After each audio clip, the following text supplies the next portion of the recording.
This is Arila. Hi, welcome to our GIMI think tank. This is a platform that, as you know, we host it every Wednesday, every week, every month, basically as part of GIMI. As you know, we are trying to introduce either the state of innovation for a country or a cutting edge trend or an innovative solution, innovation management tools as well that GIMI is democratizing around the world.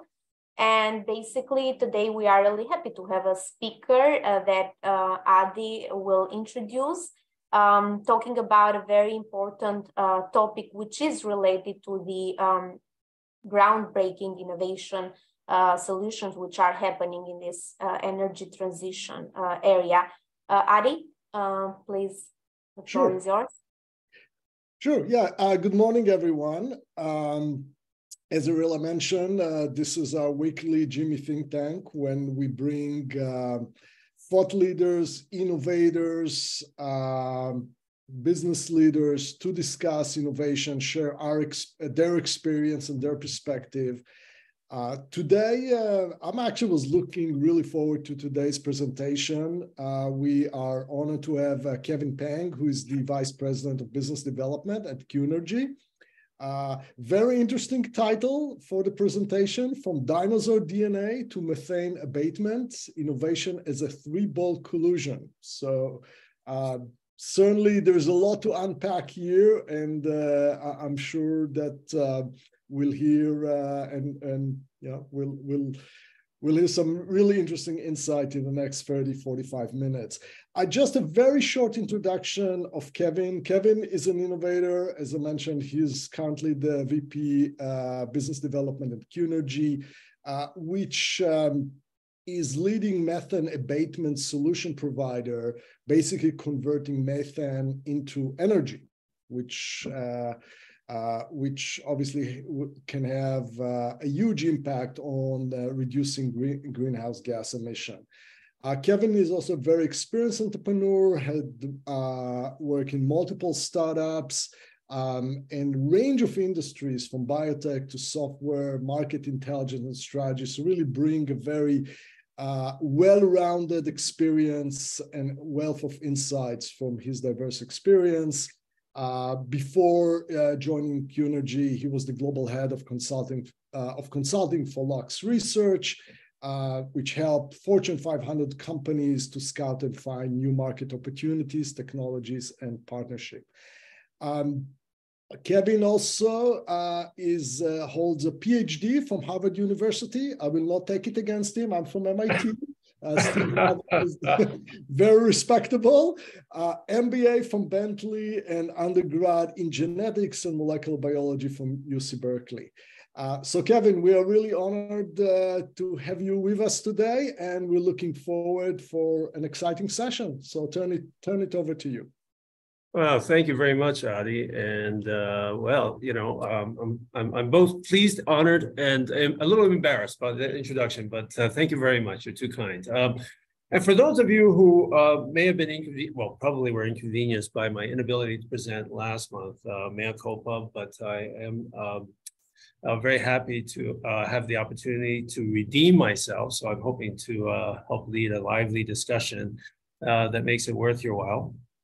And as Adi was mentioning, what I wanted to do is to kind of think of innovation as a journey today for all of you, because if there's one thing that I like nearly as much as doing innovation and technology, it's thinking and talking about it with like-minded people. So I wanted to kind of draw on experiences both from my undergraduate years, my time at Lux Research, and then of course the things that we're trying to do here at Qnergy. So let me see if I can advance the slides. Can you see this little three-ball? Okay, fantastic. So yeah, dinosaurs. It's a really interesting beginning, and at the time I didn't actually make the connection to innovation. Basically, it came out of a conversation I was having with one of my undergraduate advisors in the biochemistry department at UC Berkeley. And we'll talk about how this led to this idea eventually of disruptive innovation as kind of a three-ball collision. And then because of the audience here, I'm sure you're very well aware and familiar with the Gartner hype curve, but I wanted to kind of relay some of my experiences in startups and different technologies in different industries along the Gartner hype curve as a kind of didactic model, if you will, of how to think about technology along timelines and maturation and market entry. And then finally, as Errol and Adi mentioned, to get to the heart of the matter today, which is what I'm doing today, which is how Qnergy is emerging as a leading climate tech company, and it is itself an example of a three-ball collision in innovation. Okay, so what is a three-ball collision? I like to think of ball one as a kind of triggering question, what I call a big, hairy, audacious question, which basically challenges the status quo or really stretches one's mind or one's framework. Or, as some people like to say, think outside the box. It really forces you to kind of think about pushing technologies and ideas together in order to answer this question. And many times a question that has never been asked before. And what that represents is an opportunity to take a languishing but maturing technology, one that's sort of been in the background, maybe half forgotten because at one point, per the Gartner hype curve, it was very exciting and new, but over time has just sort of been out there. But it establishes a new context for bringing that technology forward. And then the third one, which is actually the enabling technology, the true enabling technology, the bolt-on commercial commodity type of thing that when you put ball 1, 2, and 3 together, creates this really novel combination that surprises people. But for those of us who've done startups, one of the things that people like to say is it's taken us 20 years to become an overnight success, right? And it's because you're just slogging through this thing, and there are many moving parts here. But I want you to keep in mind this three-ball collision image in your mind as we go through our discussion today. So, dinosaurs. One of my advisors loved to have this pasted all over his office and laboratory because, like many things that we see in popular media today, there was a grain of truth there in what was happening, in the fact that molecular biology, I'm going to date myself, but what was really starting to become a thing, and it was capturing the popular imagination, and cloning was becoming part of the fabric of what people were thinking about. And so it was obviously a very extreme extrapolation, but Alan, whom I'll introduce in a bit, really thought it was really rather humorous. And the reason why is, and this is Alan. He was one of my advisors. I was sitting in his office one day, and I said, how did you stumble upon or create the research track that you've embarked on? And at that time, was it receiving a lot of notoriety, a lot of fame, a lot of interest? And it boiled down to the fact that Alan asked a really interesting and what I call the triggering innovation question, which is, does nature operate on a molecular clock? How do you actually, over the millions and billions of years, figure out whether evolution itself has a time dimension to it, the so-called molecular clock?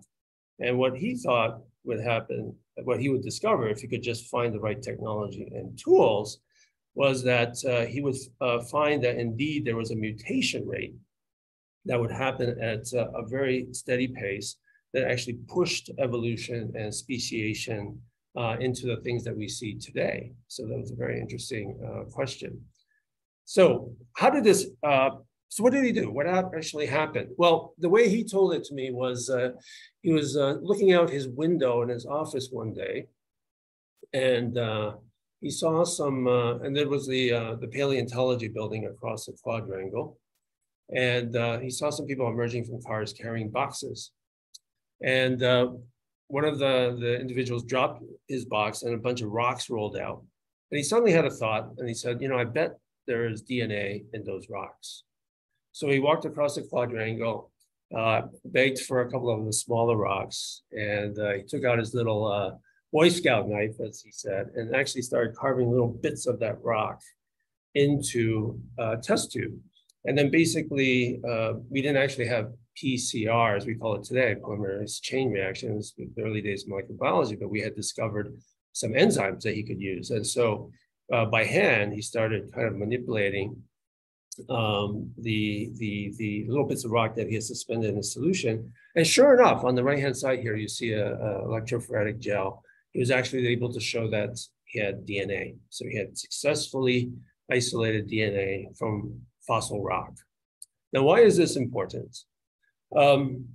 Because, again, coming back to his question about molecular clocks, he was using a new technology, DNA amplification. But the most important thing was that he could use a bolt-on established technology called radiocarbon dating, which had been discovered about 40 years prior to that. So now he could actually age the rocks. He had an independent metric for how old that fossil was. And so now he could go about cloning things from lots of rocks and basically using and combining it with carbon-14, he could begin to answer the question of whether indeed there is a molecular clock in evolution. So, and this led to, this is a couple of years old, but I believe, in my opinion, that this led to a new kind of, the spawning of new industries. So in addition to Jurassic Park, the movie, the book, and all of those things, which actually were derived from, the inspiration for which was derived from Alan's work. But think about molecular forensics. You know, in 2021, it was a $2 billion market. And while I'm not suggesting that Alan was solely responsible for genetic testing and molecular diagnostics, it certainly inspired a lot of others to begin thinking about how to extract vanishingly small amounts of DNA from various sources, and then doing the analytics that would allow it to compare it to a particular baseline, normal health, cancer, oncology, disease, healthy status, et cetera. And so it's a really interesting example in my mind of how this three-ball collision answers a very innovative question, but then goes on to spawn a whole bunch of other very exciting technologies and new markets, really. So, so let me pause there for just a bit before I kind of shift over to discussion of my views of the Gartner hype curve. Any questions or comments?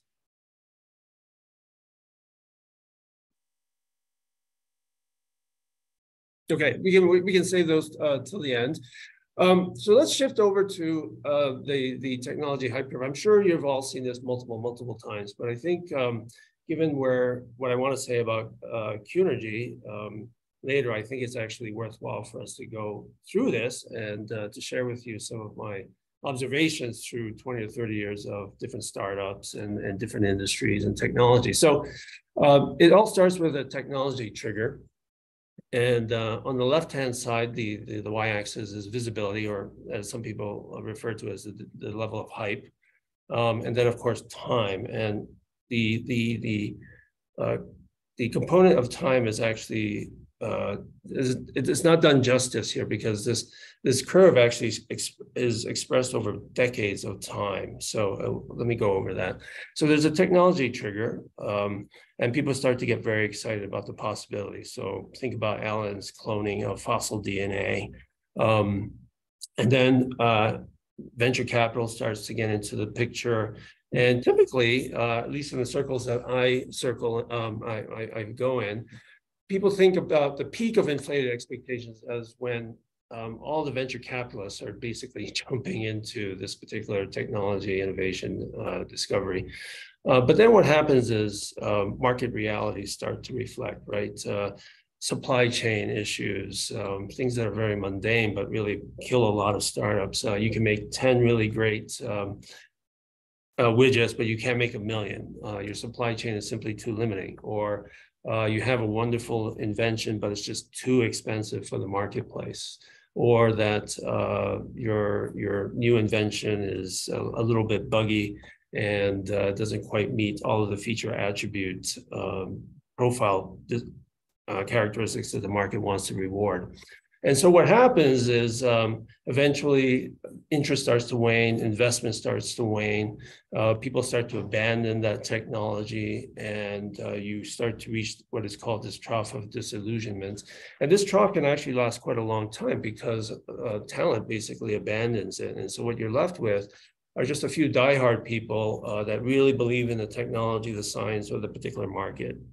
But then over time, what is called the slope of enlightenment, which I actually disagree with a little bit. What happens, I think, is that a number of different things happen, which are very important for collision and convergence and achieving the so-called plateau of productivity. One is the supply chains problems get resolved, maybe through different changes in design to simplify things. The cost goes down because of experience curves. But also the technology trigger, the original thing that people thought was going to happen immediately, the future that was just around the corner begins to catch up with it, And when it catches up, basically, in a blink of an eye, basically 20 or 30 years have actually elapsed here. And now in this so-called slope of enlightenment, really wonderful opportunities begin to manifest itself. The context has actually caught up with in time. The technology has matured, and now you actually have the ability to bolt on that third ball, as I like to call it, and create new solutions. So I thought it'd be interesting to look at a Gartner hype curve from 2003. And I'll explain why in just a minute, based on my experience at Lux Research. The curve is interesting for a number of things, not just the technologies that are somewhat arbitrarily selected to be on this thing, because these things always reflect a little bit of personal bias. But it's also interesting in terms of the things that it gets wrong historically, because now we have the benefit of the historic rear view mirror to look at things. But it's also an interesting way to think about how the future has actually unfolded. So for example, I'll put out just a few suggestions here. For example, information extraction combined with speech recognition. One could actually think of ChatGPT basically emerging 20 years later down the line. Organic light emitting diodes, populating our TVs and creating plasma screens. And the thing that I'm interested in is this micro fuel cells, which people are very excited about because it pertains to mobility, microgrids, energy resiliency, alternative fuels. And so that'll bring us to where Qnergy is today. On the right-hand side, it's basically a reiteration of what I mentioned in the introduction. But you know, at Lux Research, one of the things that struck me was all of our Fortune 500 clients basically had different variations on the theme. So, for example, you know, a leading semiconductor company would say, hey, we've got all these startups knocking on our door with all of these wonderful ideas. How do we actually take our core technology with the right startup technology to address the right market opportunity that fits within our strategic sphere? Startups would ask us, well, we've got this wonderful hammer, where are all the nails? Who do we partner with? How do we go to markets? And then R&D scientists within the Fortune 500 companies would say, look, if I'm focused on this particular area, what am I missing in order to get into things like biofuels or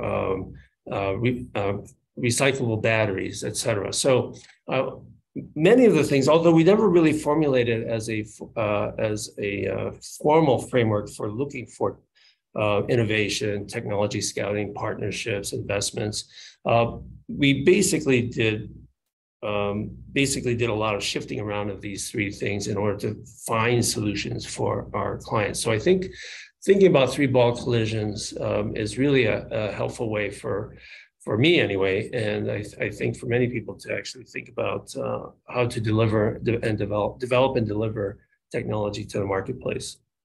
Okay, so let's transition to Qnergy. And as Adi mentioned, one of the things that we do is we take methane from many different sources, dirty methane as we like to call it, unprocessed methane, so not the kind of natural gas that comes into your homes or businesses, but really the stuff that comes right out of the ground.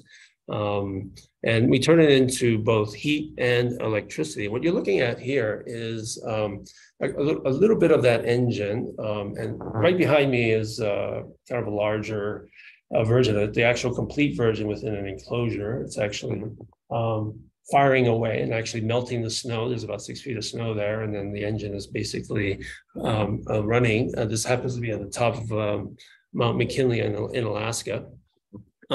What you see here are these, what we call candy canes, and they're filled with helium. So this is basically a heat engine, and I'll walk you through some of the key aspects of it. But before I get there, just a little bit about Qnergy. So we're probably closer to about 1,600 units that have been installed out there by clients that need reliable remote power from raw methane. We just passed, we're pushing 120 employees. And we have 14.5 million engine hours accumulated in the field. And I'll mention in a second, actually, why that's important. So on the right-hand side, this 47K is really quite interesting because some of our engines that have been installed 5 years ago have now surpassed 47,000 hours of continuous runtime, 24/7, 365 without any maintenance. To put that in perspective, there's 8,760 hours in a year. So what that means is this 47,000 hours is about 5 to 6 years. And if you were to actually take your car and run it at 60 miles an hour, excuse me, just a sec, and run it, that 47,000 hours would be equivalent to going to the moon and back twice without a single oil change. So I'll walk you through the design of the engine and why that is actually possible for us. So to do that, I thought it'd be interesting from an innovation perspective to go back more than 200 years to the original design of this engine and to illustrate some of the earlier comments that I made about supply chains and et cetera. So what you see here on the left is an image that I took from a patent from a fellow named Robert Stirling, who was a Scotsman, who was basically outraged at the time that the steam engine was so unreliable and so dangerous. Many of his fellow countrymen were being killed by explosions because steam engines had built up this tremendous amount of pressure in its operating chamber, and oftentimes would explode, sometimes deep within mines, burying people, so they would die horrific deaths. So basically he conceived of and built what is now referred to as a Stirling engine. So I'll walk you quickly through some key aspects here. So basically hot air comes into this chamber and basically heats this, I'll call it the roof, and basically creates a hot space. And that hot space expands the piston down, and by expansion, it basically performs work. So in the little cartoon over here, you can kind of see this in operation and cycle, right? So you have this displacer piston, there's a heat event, it pushes the piston down, which then creates a pressure wave, basically what is called a cold space here, and then it pushes down the power piston. The power piston is connected to rods and shafts, and you can actually do work.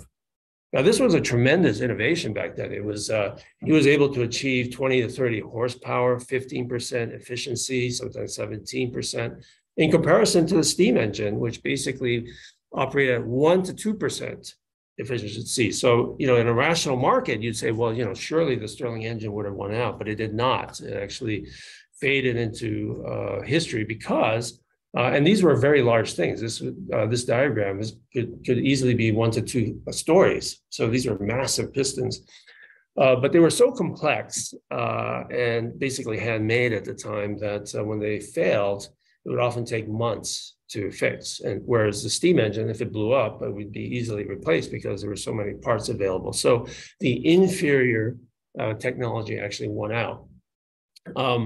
But it was resurrected about 20 to 25 years ago by some of the engineers, some of whom are still at Qnergy, and it was resurrected because of a big, hairy, audacious question that NASA asked, which is, if we are ever to populate Mars, how would we generate power? We're too far from the sun.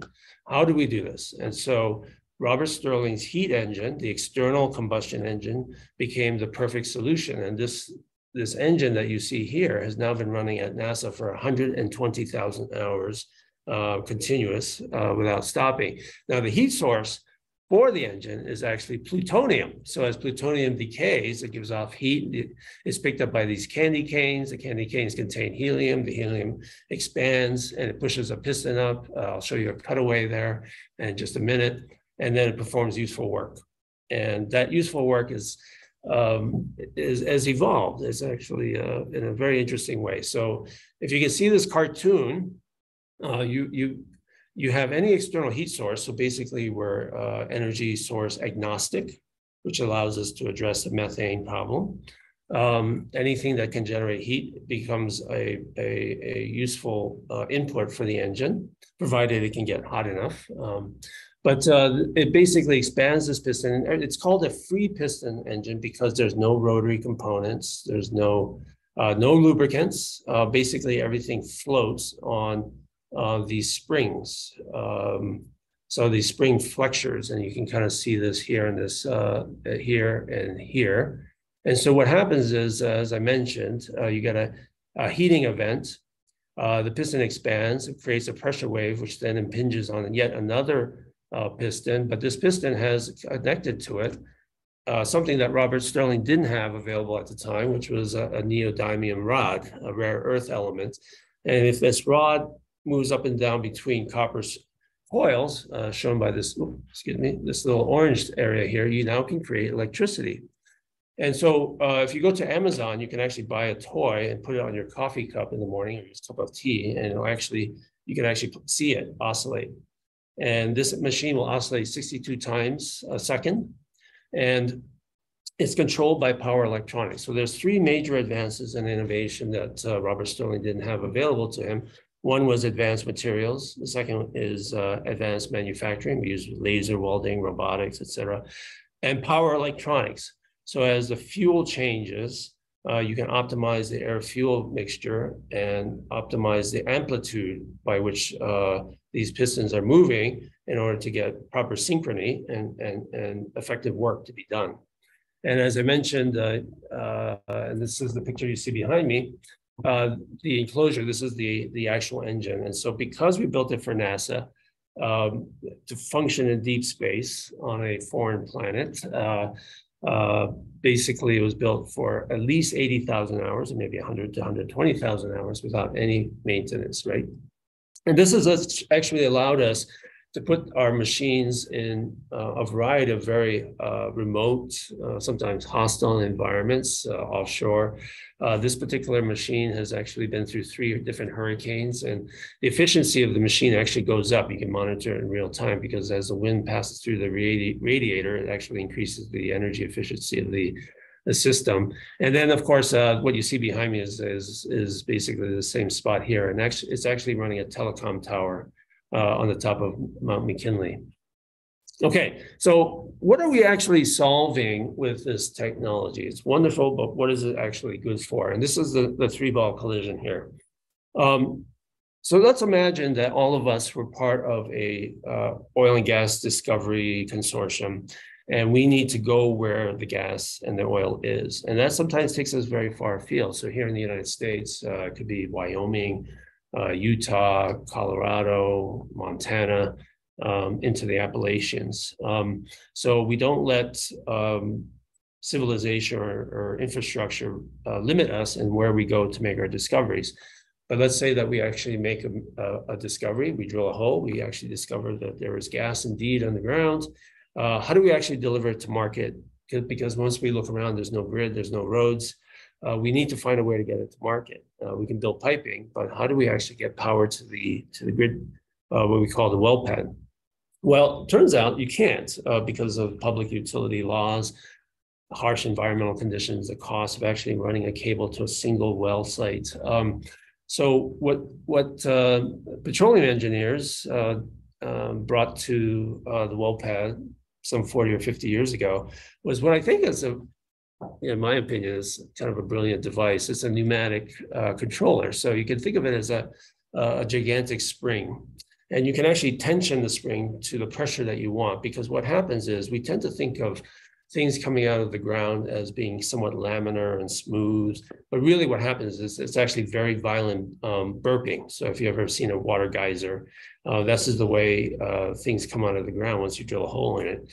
And in order to protect the downstream piping, to control the flow, the pressure, the temperature, you need to do something passive. And these devices, this little green thing you see here, is that device. So you put it in line into the pipe, you have the spring, and then you allow the gas or the fluid, in this case it's raw methane as the working fluid, to actually occupy this upper chamber. So whenever there's a detected overpressure event, the valve releases, and then there's a little bit of methane that sort of escapes, right? And so you solve the problem and everything's brilliant. So if you go to a well pad, you'll hear a lot of hissing. It's these things, kind of these springs bouncing up and down, releasing per second, a little bit of methane, just these little sips. But with fracking, what happened, horizontal drilling was invented. And so you could drill multiple holes in the same well pad and then go horizontally in the different directions. And so the piping got really very complex on the surface of the well pad. And so now you can see tens, if not 100 of these devices at every juncture controlling the pressure transfer to protect the pipe. And so now we fast forward 40 years, and we now know that methane is the enemy. It's 80 times more potent than CO2 in terms of global warming. So every molecule that you release into the atmosphere of methane is equivalent to releasing 80 or even more. Some people say as much as 100 CO2 molecules. So what do? Well, the engine, because it's an external combustion engine, none of the components internal, the pistons, ever see the gas, so we don't have to worry about corrosion, we don't have to worry about humidity. It's an external chamber. All of that takes place external to the actual engine. We can actually hijack a little bit of that gas, use it to power the generator. The generator will kick off. It's tuned to deliver 5.65 kilowatts of electrical and up to 20 kilowatts of thermal, which a lot of our Canadian clients very much value. And you can take that electricity and you can use it to power things. You can use it to power charging stations, monitors, sensors. But in this case, we're powering compressed air systems. So basically, in addition to the power gen, we deliver compressed air pneumatics. And so those compressed air basically floods these upper chambers. So we just pipe it right in to these devices. And so every time there's an overpressure event sensed by the spring tension system here, the only thing that gets released is dry instrument air. And so clients like TotalEnergies quickly discovered, after putting hundreds of our units in their fields, that some of their well pads were venting as much as 20 tons of methane per year. And so they came out and said, we're going to save 7,000 tons of methane from going into the atmosphere just by using a few hundred of Qnergy's devices across our Barnett Shale operations. So you take that 7,000 number and you multiply by 25 or 28 or 30, and you can see the compounding impact that this innovation can have in ameliorating the pace of climate change. So that's our three-ball collision. It's basically, you could think about it as starting with NASA, or you could think about it in terms of how do you actually rescue productive well pads in the middle of nowhere that have no access to power. We combine it with compressed air pneumatics, which is an old technology off the shelf, and together we have an innovative solution, which has actually won the company a few awards. Now, in terms of scale, why does it matter? I mean, how many well pads are out there? Well, turns out there's a lot. There's in the US, just the US, the EPA estimates there's probably about 475 to 495,000 active natural gas well pads, close to 1 million if you include oil. And together, there's almost 133 million metric tons of methane that's released through these energy operations globally. And so that's a tremendous number. So if these well pads and processing stations and other areas that are controlled by pneumatic controllers, they contribute 20% of this, so almost 30 million metric tons. So this is actually a very important area for us to address. But the thing that I want to bring to our discussion today is that while everybody's fixated on the energy transition and what the energy industry can do to become cleaner, and as we like to say, near net zero emissions in operations, if you think about agriculture and you think about waste, those two things together, right, anthropogenic methane, is 160% more methane emitting than the energy industry itself. Now, we all want a healthy planet. We want to have more people. We want to have a rising middle class, which requires more energy, which requires more agriculture, which inevitably will drive more waste. We can become more efficient, but inevitably there will always be waste, and that waste is organic. So by nature, it's actually going to give rise to methane. Now, methane is a very useful fuel. It's only a greenhouse gas problem if we allow it to be emitted or to be vented. And so the question is, how do we actually capture all of that methane and turn it into useful power, right? Across all of these different things. And so one of the things that we're very fascinated about is the exponential distribution of resources. And you can actually think about it, not just in terms of energy, but lots of other things. But for example, here in the United States, the US Census, and this was surprising to me, that 56% of all incorporated entities in the United States are comprised of 10,000 people or less. Now, me being in Boston, having gone to Berkeley, grew up in Honolulu, I'm used to cities with 500,000 to 1 million people. So it's hard for me to actually imagine that more than half of our country exists as little tiny towns, villages, and hamlets, if you will.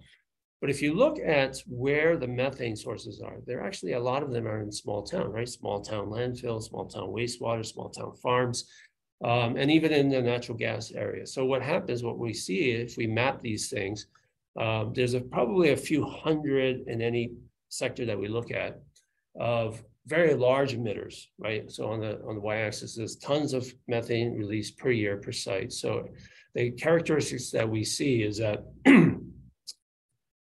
there's a few hundred very large emitters, but thousands, if not tens of thousands of really small emitters. And when I talk to people in the industry about this distributed methane problem, this distributed methane challenge, they said, we recognize that it's there, but it's not economic for us to address. We really want RNG. So we'll just work with the large landfills, large wastewaters, large dairy farms. We'll worry about the 75% later, but we don't actually have time to put the 75% off till later.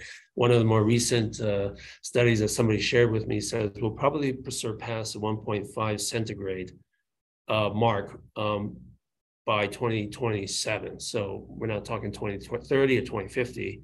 We're actually accelerating global warming. So how do we actually go after what we call the distributed methane challenge? It's going to require new technologies, right? So just to briefly review before we kind of launch off this into where we want to go at Qnergy, the triggering question came from NASA, which is how would you power a colony on Mars? You fast forward 20 to 25 years, a way to manufacture Stirling engines at scale, and then bolting on air compressors to solve the methane venting problem at well pads and control points like processing stations, et cetera, that use pneumatic controllers, replacing that technology with a new one. So let me pause right now. Any questions or comments, any time check kind of things? Just want to make sure here. No, Kevin, I think we're still good on time. I have just one clarifying question because Sure. I find it just fascinating. So the methane, what happens to the methane? I mean, does the molecule you convert the molecule into energy? So how you get rid of the methane, so to speak? Yeah. So you mean in this situation here? So this was the status quo before we arrived, yes, right? So basically, yep, you're venting methane, and now when energy was super cheap and basically it was a volumetric game, and we didn't know how damaging CH4 was to the environment, you didn't really care, right? Because now you're actually making money off this well pad that you discovered in the middle of nowhere. But now that, and given the conflict in Ukraine and the situation in Europe, that methane is now extremely valuable, right? So the U.S. is rapidly becoming an even greater importer of what we call green natural gas to Europe. And interestingly, from an innovation point of view, we've been approached by fintech people who say, look, anything that can be compared and contrasted can be arbitraged in the market. So if your clients are producing cleaner methane because they're venting less, that should be worth more to somebody out there, also known as Europeans, right, that are more environmentally concerned. So we actually have a lot of clients that are racing to actually get to green energy because they're working with companies like Expansive and others to actually register their methane as cleaner than their competitors. So that actually is stimulating even more acceleration of the innovation into the space. So on the right-hand side, basically, we're just replacing all of this methane that's normally stored here with dry, clean instrument air. So, you know, simple but elegant, in my opinion. You know, Qnergy has not been without its challenges. Qnergy is only the latest manifestation of the technology. Certain elements of the company belong to the Stirling engine company, Infinia. So I wanted to walk you through the trials and tribulations of Qnergy's history and why we're so excited today and how we've emerged through the trough of disillusionment, if you will. So the original engineers, some of whom are still working on the floor behind me, worked with NASA, and while it was very lucrative, they realized that having n equals 1 for a client base was really quite not a good business model. Believe it or not, at the time, people were very excited about concentrated solar. So the idea is you have these big parabolic arrays, you focus that solar energy, and you would actually do things like use molten salts, right? Like aluminum. One of the manifestations here was basically melting the aluminum, and as the aluminum cooled, it would give off its heat. You put a Stirling engine on top of it, and you're making energy. And basically, the clientele was utilities. And so at that time, they raised $70 million. But then, just almost in time, when they were kind of building their first prototypes and actually putting it out there, the price of silicon dropped, and the price of solar panels dropped, and cadmium telluride solar panels came to the market and basically crashed everything and basically removed the floor from under the company. And so the company went through a lot of hard times. It basically tried a lot of different combinations. Couldn't make the example is that targeting utilities and trying to go for megawatt installations was just simply too expensive for the market to absorb, given that you could actually start to put solar panels on rooftops. And so, so this trough of disillusionment is actually was actually an advantage for Qnergy in many ways, because many people lost interest in the space.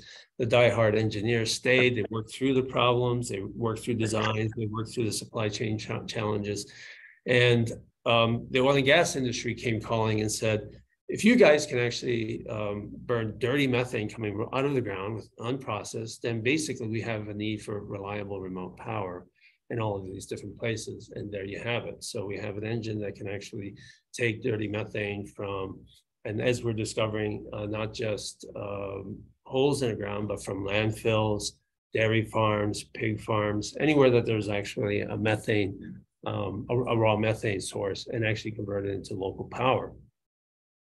So, the next phase, I guess, of our new three-ball collision is to treat our own technology as the established commodity, if you will. And what we want to do is bolt on a new kind of technology, basically anaerobic digesters. They're by no means new, but I think they're probably 20 years into their journey. We'll probably take another 5 to 10, maybe 20 years to really mature into something that is workable at small scale. But one that would be able to address all of those tens of thousands of sites that we see. Just a quick example, in discussions with the USDA, there's probably close to 48,000 dairy farms in the United States, but more than 30,000 of them, 65% of them really, are around 115 to 150 cows. And so these farmers need a new kind of technology, a small distributed, agile, technology that will allow them to take their methane sources, whether it be crops, food, or manure, and turn it into local energy for their farms. And so that's what we see as the future for us today. So I've talked a lot. Let me just try to wrap things up a little bit here. So for me, I love thinking about big, hairy, audacious questions. And when somebody asks a question that seems impossible to answer, I have to think to myself that we're at the verge of an innovation that's going to happen. But I think for us, for those of us who love innovation and are involved in technology, understanding what I call the historicity and the trajectory, the time frame by which things happen, allow us to be more realistic, more pragmatic, and ultimately more creative, because it allows us to kind of systematically iterate more rapidly through different types of combinations in order to find unique solution sets, if you will. And I think if you can think of innovation, disruptive innovation, as a 1 + 1 + 1, a 3-ball collision, then you actually do get a multiplier effect in innovation. And so with that, let me just thank you all for your time and attention. And again, I really appreciate the opportunity to address you all and to participate in GIMI. This is really, you have a fantastic institute, organization, and mission. So I'm very, very pleased that you guys reached out to me. So thank you very much. Yeah, thank you, Kevin. That was fascinating. So many questions. There's one that came from the chat that I think you start to touch on, but just to give you an opportunity to expand. This is from Ifran Khan. If you can spend a little bit on your market expansion plan. So I understand the distributed methane is obviously kind of the next frontier, but any other details or insights on your market expansion? Yeah, no, that's a great question. We can't do everything. We're only 120 employees. I mean, we're growing 40% a year, but from a very small base. So we can do everything, but only one at a time, right? So I think the question is, what's the order of operations that we see here? Well, obviously, to us anyway, and probably very, very apparent to you, is we need to clean up the energy industry. And the low-hanging fruit is getting rid of all the pneumatic controllers that are out there. So they've done the job. It's time to replace them. We can't be venting methane. The reason why people love our solution is because it doesn't require a complete overhaul of the well pad or the processing station. We just simply plug it in. Each of these machines takes about 2 hours to plug and play. So you basically connect the methane to it, and then you connect it to the airlines, and then the airlines to the piping. So, but if you remember that pie chart, pneumatic devices was just a very small part of that. So think about when you're piping liquids and gases, they get stored in these big tanks. You probably see them wherever you are, you know, and solar radiation hits these things. And then basically you get what is called boiling off. So no matter how tight you want to make things, there's going to be a 0.5%, 1%, 2% that basically leaks into the atmosphere. And even though that seems like a small amount, you're talking about massive volumes, right? Billions and billions of cubic feet of natural gas, billions of barrels of oil. And so what people are trying to figure out is vapor recovery. So how do we take that gas, hijack it, and then condensate it and pump it back in so that we're not losing it every time we're transferring liquids and gases from one to the other. So that's actually remains to be a big problem to be solved. And then Senator Kerry actually had a very interesting analogy, which was not popular with a lot of the oil and gas guys, but I think it's actually very apropos. He said, between Canada and the US, we have about 3 million miles of piping. And so fugitive emissions is the next big thing, right? And so he says, this is just a plumbing problem. But of course, it's a very complex plumbing problem because these pipings are everywhere, including the last mile to your home, really. So how do we actually plug all of these methane leaks? But those things just require monitoring, measuring, and detection, and then standard technologies to actually go after these things. So there's a lot of opportunities in energy to make it net zero emissions. In fact, one of our key investors, OGCI, has made it its mission to invest in companies that enable and drive the net zero emissions energy industry. And then when we think about it here in the United States, the next big thing are landfills. because we've got thousands of landfills, closed, open, active, non-active. And all of them are still emitting. So think about scientific discoveries. One of the things that people are beginning to realize, similar to the relationship of methane to CO2, is that even after you close a landfill, that landfill will continue to emit methane over an 80-year curve. And people are realizing that. And that was not a problem 20 or 30 years ago when the landfill was 10 miles outside of town. But now over time, communities have actually sprawled into that space, and now it's becoming a huge environmental justice health problem for communities. So landfills is probably the next thing that needs to fall in terms of assuring net zero emissions. And then think about farmers, they base a lot of the manure, it just goes into open land and basically emits CO2 and methane, but it's useful energy that can be harvested for the farmer. And then one last thing I'll say, and it doesn't really address the order of operations, but it answers the question about the market expansion, is I think this is an interesting thing. The EPA published a paper that says the U.S. has about 2 to 3 million abandoned or orphaned wells in the United States. So we've been drilling holes for over 100 years. There's a lot of holes in the ground. And companies lose interest because they can't get enough fluids out of it, given the economic times and the technology at the time, or they simply go bankrupt, or they simply abandon them. And these things are leaking all over the place. So the Biden administration has authorized up to $30 billion. So the first tranche is $1.7 billion. But if you think about $1.7 billion divided over 4 million holes, 4 million because most people believe that the EPA underestimates the number of holes, so there might be 4 million. That's about $450 per hole. And the engineering guys in the field says it takes about $100,000 to $200,000 to find and remediate every single well.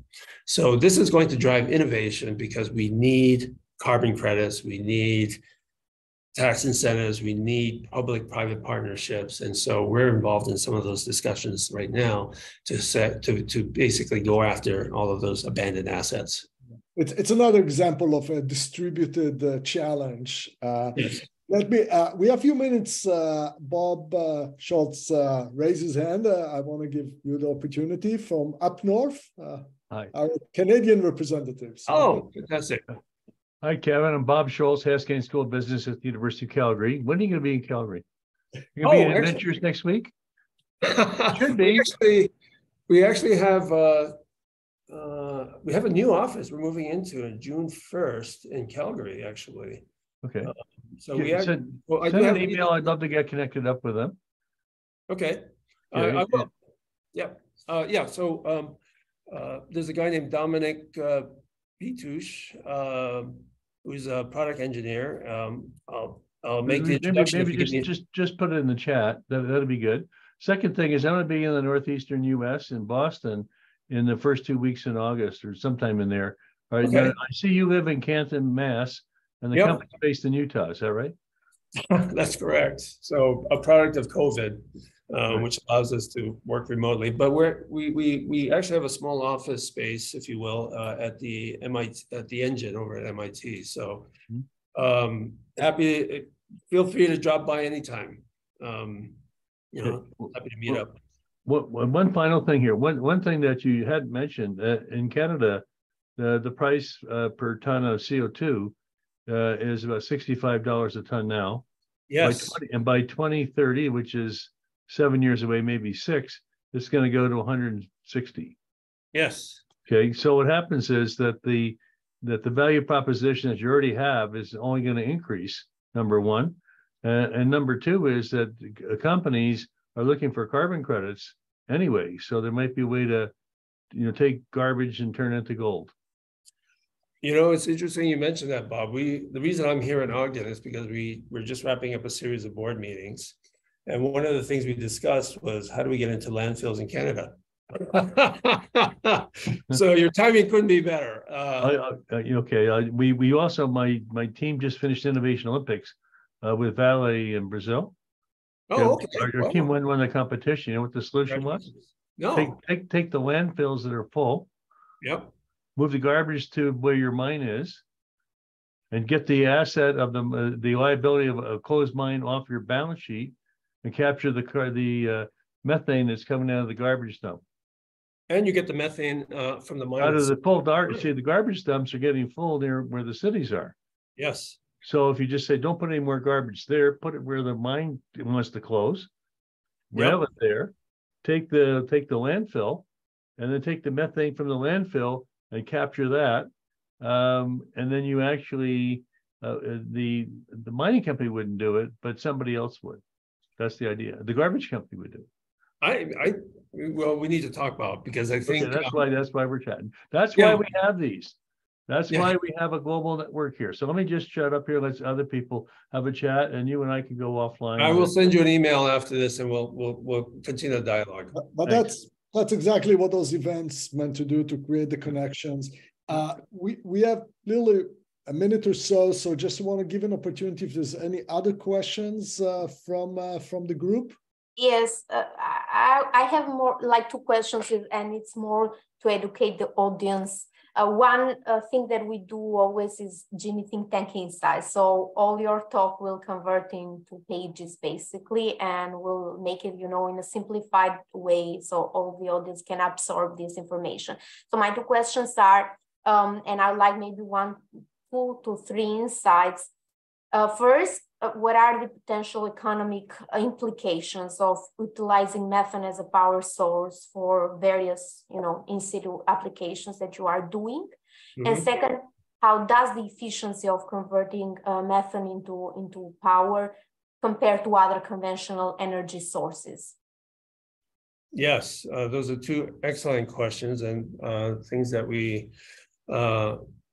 think about a lot. So, for example, and I'll bring some of Bob's comments that we discussed in our meetings here recently, is how do we actually incentivize a landowner, a landfill owner that basically has been, I wouldn't say hiding, but has been free from EPA regulations for a long time, and get them to want to do the right thing. We need a new kind of economic model. In fact, I'm hosting a new startup from Salt Lake City here that basically is trying to build an electronic backbone for extended carbon credit trading on a voluntary basis. So the idea being, maybe we can incentivize municipalities, landowners, landfill operators to want to capture that methane. So for example, Subtitle D, I think the EPA released about 20 years ago, 20, 30 years ago, basically said if you weren't emitting a lot of methane, and there's a numerical thing, then basically you were allowed to vent it. So you weren't required to actually gather that methane. But now, states like California and Oregon and others have said, we're going to have our own regulations, and they're lowering the regulations, the limit by, twofold, 250%. So a lot more landfills are going to actually have to do this. So, but to extend it to the farmer, when I interview farmers that are in the 100, 200 cow range, they're basically, I want to be self-sufficient. I want to have energy resiliency. I actually am contributing to greenhouse gases. I know that, but show me how I can do this that doesn't take more than an hour or 2 of labor every day, right? Because I'm already working 16 hours a day on the farm. So we need new technologies. We need new technologies that come down at scale, that actually work at distributed levels. And for farmers that are not tied to the natural gas grid, don't have fancy financing, et cetera. So that's, I think, the next big challenge, because we need agriculture. And so now the efficiency, the energy efficiency, or our engines on the electrical side, is about 14 to 15%. So we actually have not progressed the efficiency more than Robert Stirling did 220 years ago.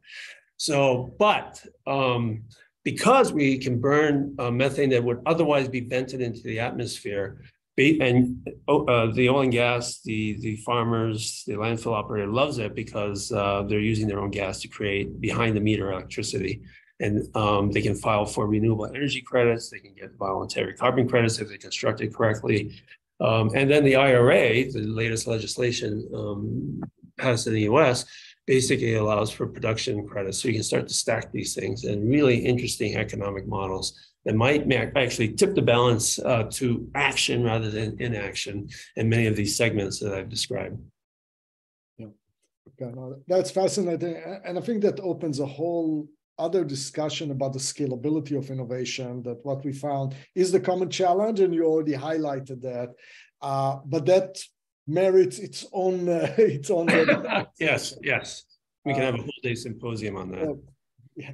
So again, Kevin, I want to thank you. This was a fascinating talk. I don't recall having a talk bridging from the dinosaurs to Mars, but you did it. I don't know, Arila, if it's any other closing remarks. Obviously, the recording will be available to everyone to watch. Yeah. No, I would say, Kevin, if you have any appeal that you want to make, basically, or any takeaway, basically, or main insight that you want to share from the whole, basically, presentation, please do. And we'll stop then the broadcasting, and we'll convert it into a more informal, basically, talk together. Okay, well, thank you, Arila, for giving me the opportunity. And I realized I tried to cover a lot of geography in a very short period of time. But just per the comments in one of the chat boxes, we're fixated on manure because of its carbon intensity, but think about crop farms, silage, all of these things that go out into the atmosphere and eventually at different decay rates contribute to methane and CO2 and water vapor. Water vapor actually is a huge component of global warming as well. So I wouldn't think just about, I would think about the broader picture of agriculture. But to Arila's point, I want people to think about disruptive innovation as a combination of convergence that we can imagineer, if you will. I'm hijacking somebody else's term here, but I really love that term because it's really about imagining the future and combinations of things and systematically working through new plus old technologies to solve a new context. And I think not enough people think horizontally like that. And so I think this group of people are well poised and already doing a lot of this to really kind of promulgate that and really push that out, because if there's one thing we need right now, it's innovation and technology. Okay, thank you. Amazing, thank you. Thank you all. Thank you all very much. Yeah, thank you, everyone. And looking forward to seeing you in our next session next week. Thanks. Bye.